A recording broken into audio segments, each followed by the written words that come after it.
The spotlight burned against her dark skin as Betty stood frozen on the grand stage. 2,000 of the city's most powerful people stared up at her from their crystal-laden tables. Her hands shook as she gripped the microphone. This was not supposed to happen. She was just the nanny. She was supposed to be invisible, forgotten in the back corner with the other help. But here she was, center stage at the annual Children's Foundation Gala, with every eye in the room fixed on her. The silence stretched on forever. Someone coughed.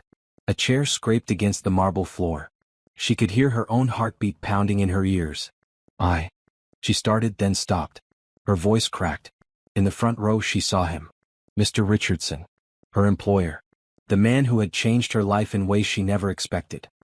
His face was unreadable, but his 7-year-old daughter Emma was jumping up and down in her seat, clapping wildly. "Sing it, Miss Betty. Sing it." Emma's voice carried across the silent ballroom. Betty's eyes filled with tears. How had she gotten here? How had her life changed so completely in just 6 months? 6 months ago, she was sleeping on her sister's couch in Detroit, sending out dozens of job applications every day. She had a degree in music education that felt useless after budget cuts eliminated arts programs across the city. She had student loans that kept her up at night and a dream that seemed more impossible every day. Then came the call that changed everything. "Miss Johnson? This is about the nanny position with the Richardson family in New York." Betty almost hung up. She had applied for so many jobs she barely remembered this one. A nanny?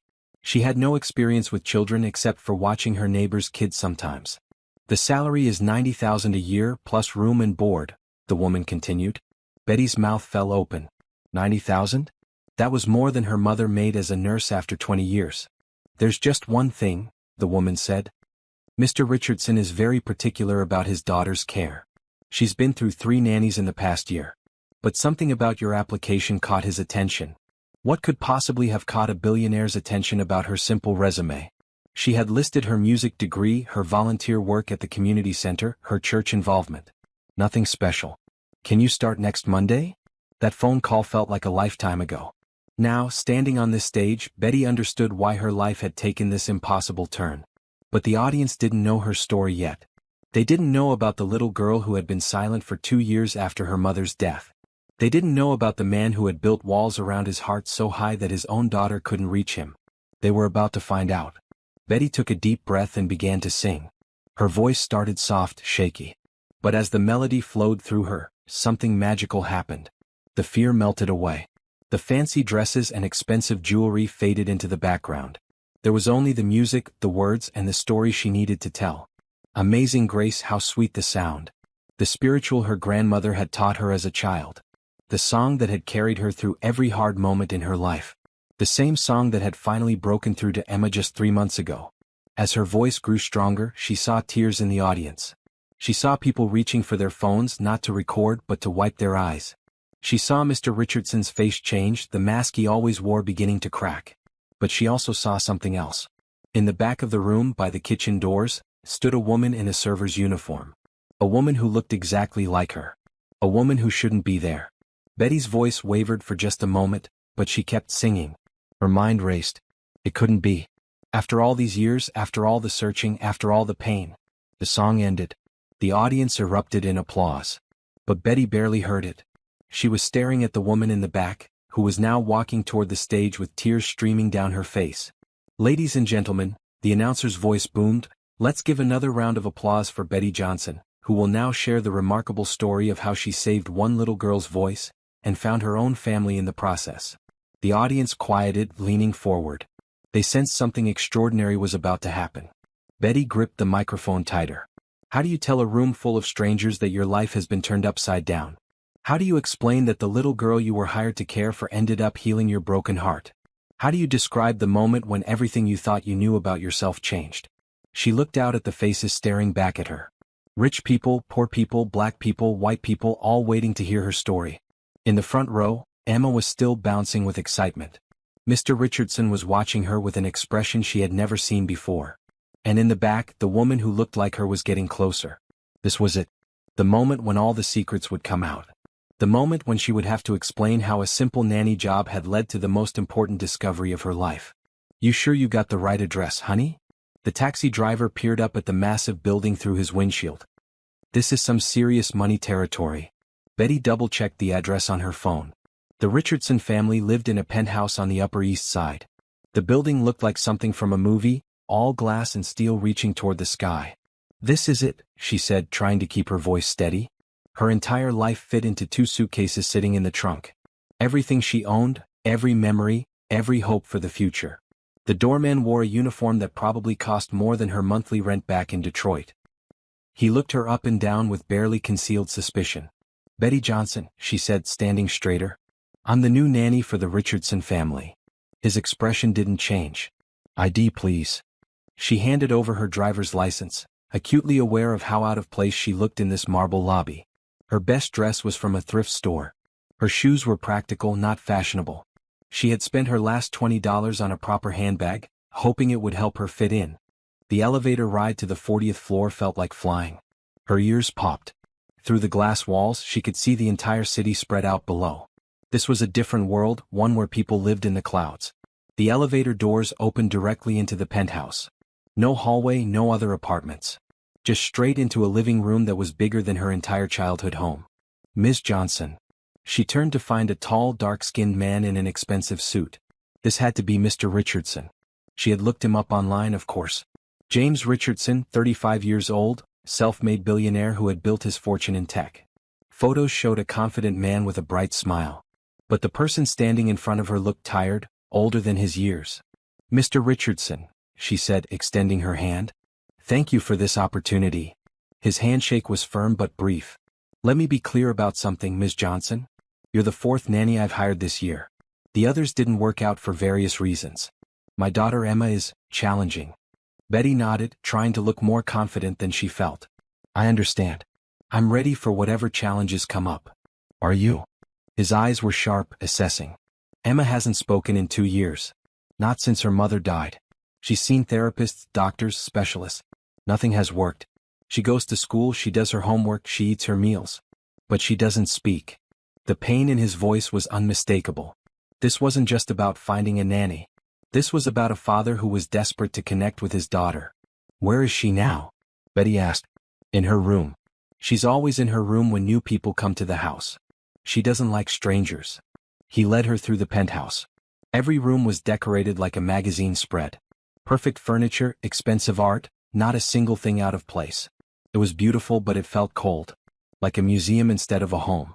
"This will be your room," he said, opening a door near the end of the hallway. "You have your own bathroom and there's a sitting area if you need privacy. Emma's room is right next door." The room was larger than any apartment she had ever lived in. A king-sized bed, a desk, a bookshelf, even a small refrigerator.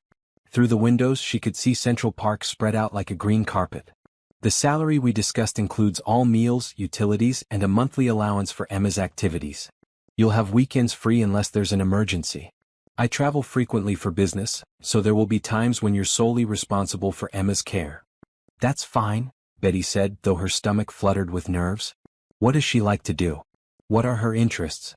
Mr. Richardson's expression grew even more pained. "I honestly don't know. She used to love music. She was taking piano lessons before everything happened. She was actually quite talented. But she hasn't touched the piano in 2 years." He walked over to a door connecting to the next room. "Emma? I'd like you to meet Ms. Johnson. She's going to be staying with us for a while." Silence. "Emma, please come out and say hello." More silence. Mr. Richardson's jaw tightened. "I'm sorry. This is what I mean. She's not defiant or rude. She just doesn't engage." "Can I try?" Betty asked softly. He stepped aside, looking skeptical but willing. Betty approached the door slowly. "Emma? My name is Betty. I just moved here from Detroit. That's in Michigan, way far from here. I've never lived in a big city before and I'm kind of scared about it." She paused, listening. Was that a sound from behind the door? "I brought something with me that belonged to my grandmother. She died when I was about your age. Would you like to see it?" This time she definitely heard movement. A chair scraping across the floor. "It's a music box. She gave it to me when I was 7 years old. It plays the most beautiful song." The door opened just a crack. Betty could see one dark eye peering out at her. "Hi, Emma," she said gently. "Would you like to see the music box?" The door opened a little wider. Emma was small for 7, with her father's dark skin and enormous brown eyes. She wore a pink dress that was clearly expensive, but she looked like she was drowning in it. Her hair was braided perfectly, but something about her posture suggested she was trying to make herself invisible.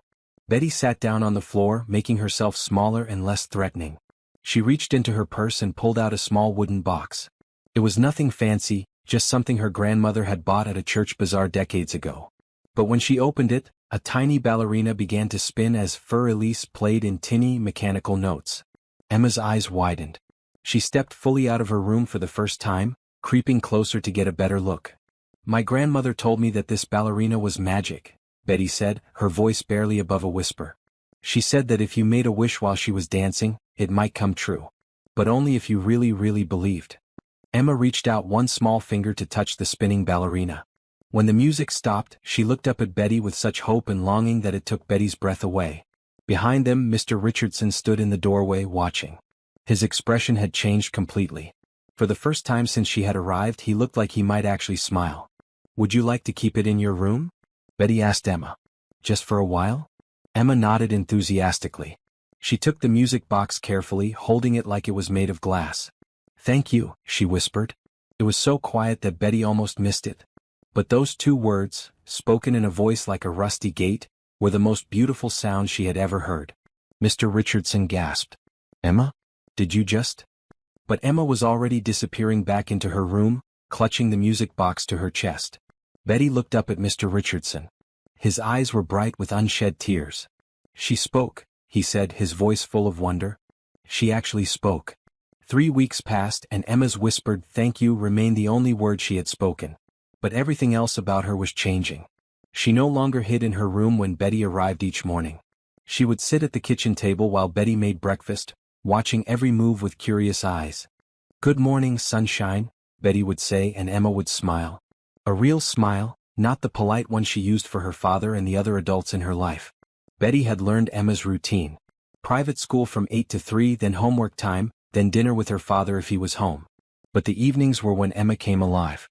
She would follow Betty around the penthouse, helping with small tasks, organizing games, slowly coming out of her shell. "You know what I miss most about Detroit?"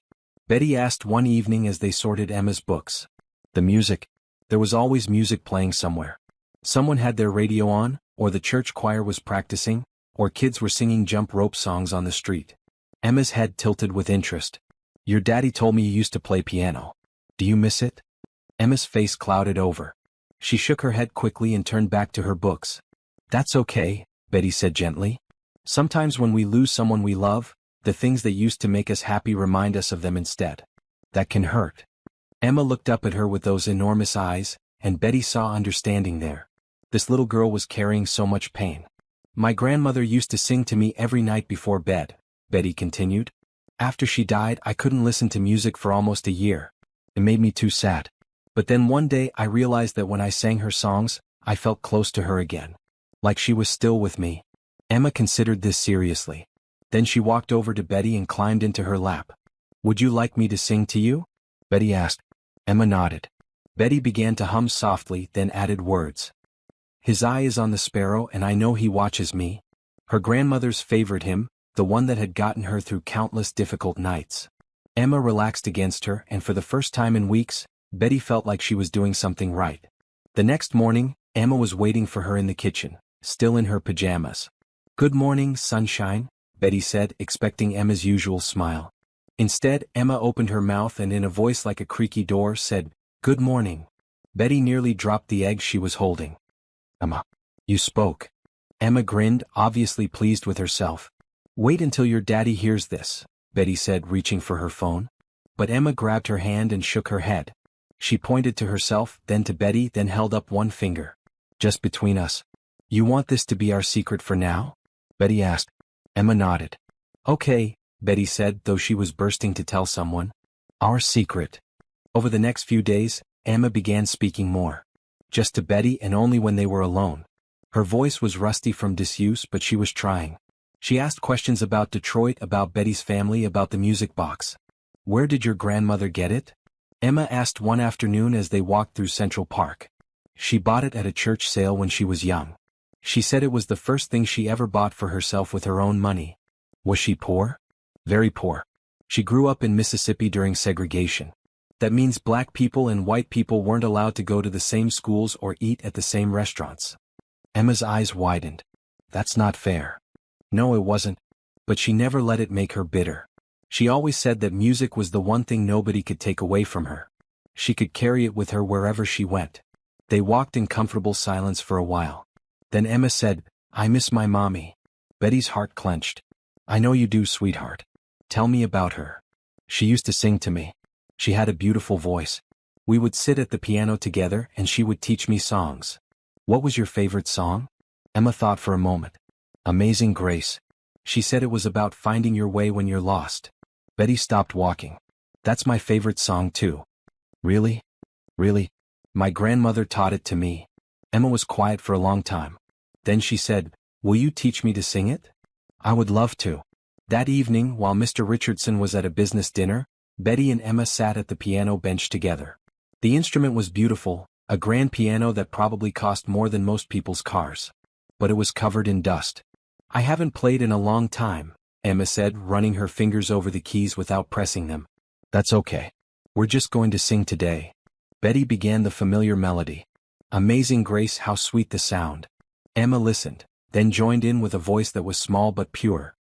"That saved a wretch like me." They sang together, their voices blending perfectly. Emma's face was peaceful for the first time since Betty had met her. "I once was lost but now am found, was blind but now I see." When they finished, Emma looked up at Betty with tears in her eyes. "I think Mommy would have liked that. I think she would have too." They were so absorbed in their moment that they didn't notice Mr. Richardson standing in the doorway.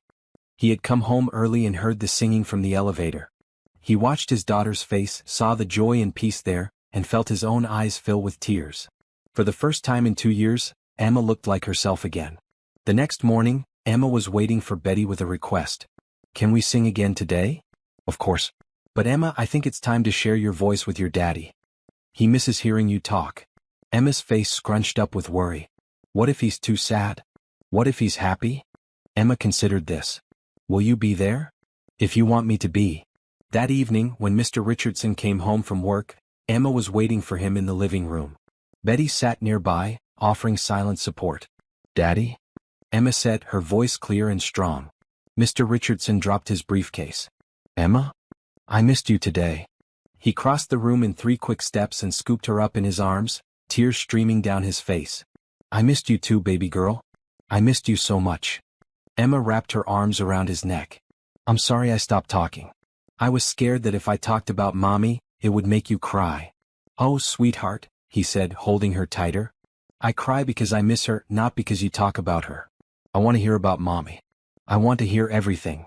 From across the room, Betty watched the reunion with tears in her own eyes.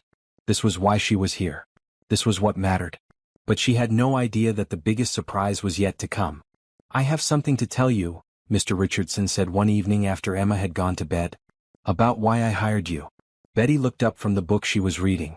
In the past month, her relationship with her employer had evolved from purely professional to something warmer. He was still her boss, but he was also becoming a friend. "I know you're wondering why I chose you over candidates with more experience," he continued. "The truth is, it wasn't your resume that caught my attention. It was your cover letter." "My cover letter?" "You wrote about growing up without your parents. About being raised by your grandmother. About how music helped you through difficult times." He paused. "Emma's mother died in a car accident 2 years ago. Since then she's been living with loss the same way you did. I thought maybe someone who had walked that path could help her find her way back." Betty felt a warm glow in her chest. "You took a chance on me. Best decision I ever made. Emma is like a different child since you came. She's happy again. She's singing. She's talking to me." His voice grew thick with emotion. "You gave me my daughter back." "She was always there," Betty said softly. "She just needed someone to listen." "There's something else," he said. "The Children's Foundation Gala is next month. It's a fundraiser for music education programs in underserved communities. I sit on the board and I was wondering if you would consider performing." Betty's heart skipped. "Performing? Emma told me you have a beautiful voice. She said you should sing for more people. The gala raises money for exactly the kind of programs you would have benefited from as a child." "I don't know," Betty said, anxiety creeping in. "I've never performed for an audience like that." "Think about it. You don't have to decide right now." But as the days passed, Betty found herself thinking about it more and more. She had always dreamed of using her voice to make a difference. Maybe this was her chance. Emma was enthusiastic about the idea. "You have to do it, Miss Betty. You have to." "Why are you so excited about this?" Betty asked, laughing at Emma's bouncing. "Because then everyone will know how special you are." The words hit Betty like a physical blow. Special. She had spent most of her life feeling invisible, forgotten, like she didn't matter. But this little girl saw her as special. "Okay," she said. "I'll do it." Emma shrieked with delight. As the gala approached, Betty found herself getting more nervous. She had chosen Amazing Grace as her song, the one that had brought her and Emma together. But singing for 2,000 wealthy strangers was different from singing for one little girl. "What if I mess up?" she asked Emma as they practiced together. "You won't," Emma said with complete confidence. "And if you do, I'll still love you." The night of the gala, Betty stood in front of the mirror in her room, hardly recognizing herself. Mr. Richardson had insisted on buying her a dress for the occasion. It was simple but elegant, deep blue silk that made her skin glow. Emma had helped her pick it out, declaring it perfect for a princess. "You look beautiful," Emma said, appearing in the doorway. "Thank you, sweetheart. Are you ready for your first fancy party?" "I'm ready to hear you sing." They rode to the hotel in Mr. Richardson's car, Emma chattering excitedly about everything she saw. The ballroom was transformed into a wonderland of lights and flowers. Round tables filled the space, each one representing thousands of dollars in donations. "There are so many people," Betty whispered. "They're all here to help kids like you were," Mr. Richardson said. "Kids who need music in their lives." That perspective helped calm her nerves. This wasn't about her. It was about the children who would benefit from the money raised tonight. She was scheduled to perform after dinner, during the program portion of the evening. As she waited backstage, she could hear the crowd murmuring, the clink of glasses, the sound of a successful fundraiser in progress.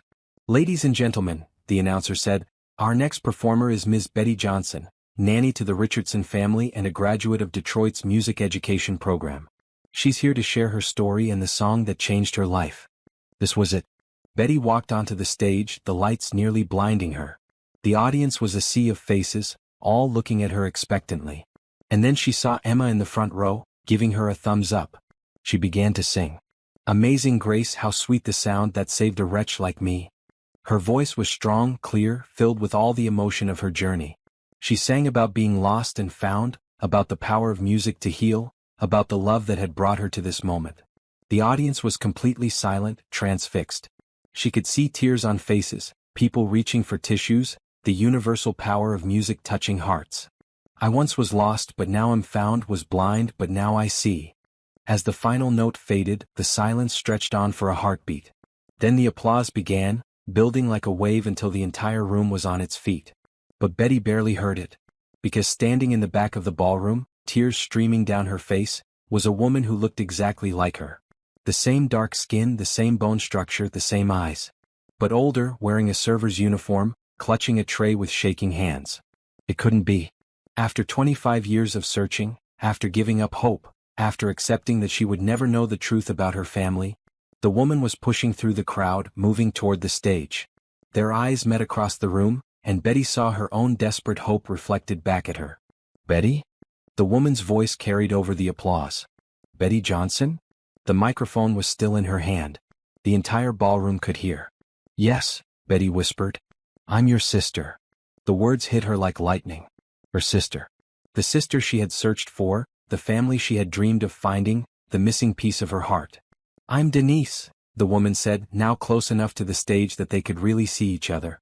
"I've been looking for you for 15 years.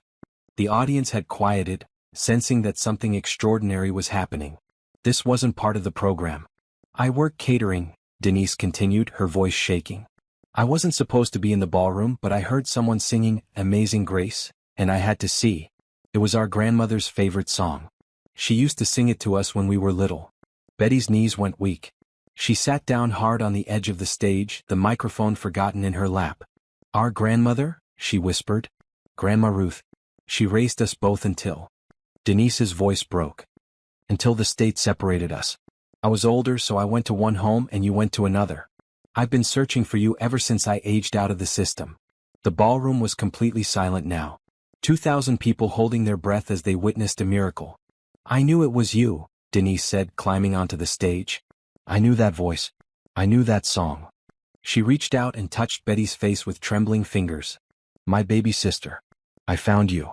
They fell into each other's arms, crying, laughing, holding on like they would never let go again. In the front row, Emma was crying too, but she was also smiling. She understood what this meant. She knew what it felt like to find someone you thought you had lost forever.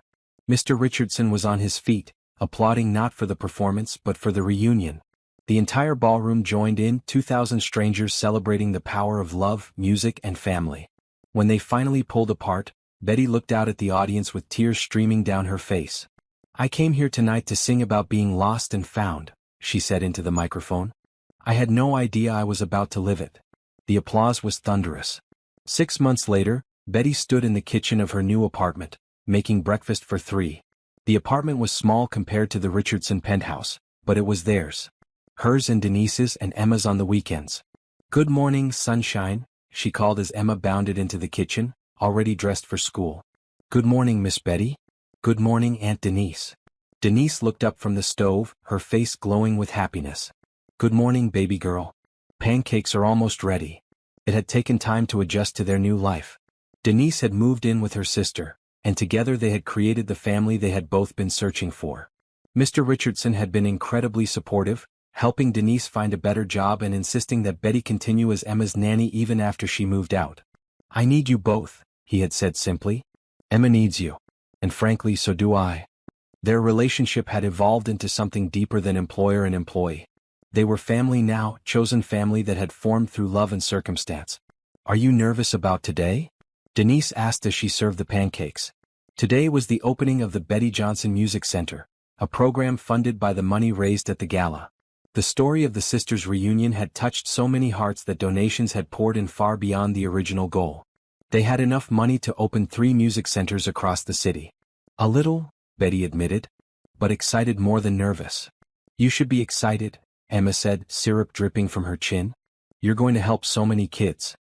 The music center was Betty's dream come true. A place where children from underserved communities could learn instruments, join choirs, and discover the power of music. She had left her job as a nanny to run the program full-time, though she still lived with the Richardson family in all the ways that mattered. I have something for you, Denise said, disappearing into her room. She returned with a small wrapped package. What's this? Open it. Inside was a photo in a simple frame. It showed 2 little girls, maybe 4 and 6 years old, sitting at a piano bench. The older girl had her arm around the younger one, both of them smiling at the camera. I found it in some old papers from Grandma Ruth's house, Denise said softly. That's us learning Amazing Grace, together. Betty stared at the photo, tears blurring her vision. She could barely remember that day, but looking at the picture, she felt the love that had surrounded them. The love that had carried her through 25 years of searching. I can't believe you found this. Grandma Ruth would be so proud of you, Denise said. Both of you. Look what you've built together. Emma leaned over to look at the photo. You were so little. But you already looked like sisters. We were always sisters, Betty said, pulling both Emma and Denise into a hug. We just got separated for a while. The opening ceremony for the music center was everything Betty had dreamed of. The building was bright and welcoming, filled with instruments and recording equipment. Local news crews covered the event, and the mayor spoke about the importance of arts education. But the best part was watching the children explore their new space. Kids from all over the city, all backgrounds, all skill levels coming together through music. This is just the beginning, she told the crowd during her speech. Music saved my life, brought me back to my family, and gave me a purpose. We're going to make sure every child in this city has the same opportunity. Mr. Richardson was in the front row with Emma, both of them beaming with pride. Denise stood beside them, wearing a name tag that read, Program Coordinator. She had thrown herself into the project with the same passion as her sister. After the ceremony, as the crowd began to thin out, a young girl approached Betty shyly. Miss Betty? I don't have money for lessons. Can I still come? Betty knelt down to the girl's level. What's your name, sweetheart? Tiana. Well, Tiana, that's exactly why this place exists. No one gets turned away because of money. What instrument would you like to learn? The girl's eyes widened. Piano? Like you? I would love to teach you piano. Can you come on Saturday mornings? Tiana nodded enthusiastically, then surprised Betty by wrapping her in a tight hug. Thank you for not giving up, she whispered. Betty held the little girl close, remembering her own childhood dreams, her own struggles, her own journey to this moment. I never gave up because I had people who believed in me, she said. Now I'm going to believe in you. As the evening wound down, Betty found herself standing alone in the main room of the music center, surrounded by pianos and chairs and music stands. Tomorrow this room would be filled with children's voices, with the sound of learning and growth and dreams taking shape. Emma appeared at her side, slipping her small hand into Betty's. Are you happy? Emma asked. I'm so happy I can hardly believe it's real. It's real, Emma said seriously. And you deserve it. You saved me and now you're going to save lots of other kids. Betty looked down at this remarkable little girl who had changed her life in so many ways. We saved each other, sunshine. That's what families do. Mr. Richardson and Denise joined them, and they stood together in comfortable silence, looking out at the space that represented so much hope. You know what the best part is? Denise said finally. What? Grandma Ruth always said that music was the one thing nobody could take away from you. Now you're making sure a whole new generation learns that lesson. Betty smiled, thinking of her grandmother, of the little music box that had started it all, of the song that had brought them together. Amazing Grace, she sang softly, and Emma joined in immediately. How sweet the sound, Denise added, her voice blending with theirs. Even Mr. Richardson, who claimed he couldn't carry a tune, hummed along as their voices filled the empty room. That saved a wretch like me. 4 voices, for lives that had been transformed by love and music and the courage to keep believing in better days. I once was lost but now am found, was blind but now I see. As the last note faded, Emma looked up at Betty with shining eyes. Miss Betty? Will you teach me to play piano again? I think I'm ready now. I would love to, sunshine. We'll start tomorrow. Outside, the city lights twinkled like stars and somewhere in the distance, music played. The sound of a world full of possibilities, of dreams waiting to be discovered, of families yet to be formed. Betty had started this journey as a lost young woman with nothing but a music degree and a heart full of hope. Now she stood surrounded by the family she had found, in a place that would change countless lives, knowing that the best was yet to come. The music had brought her home. Now she would help others find their way too.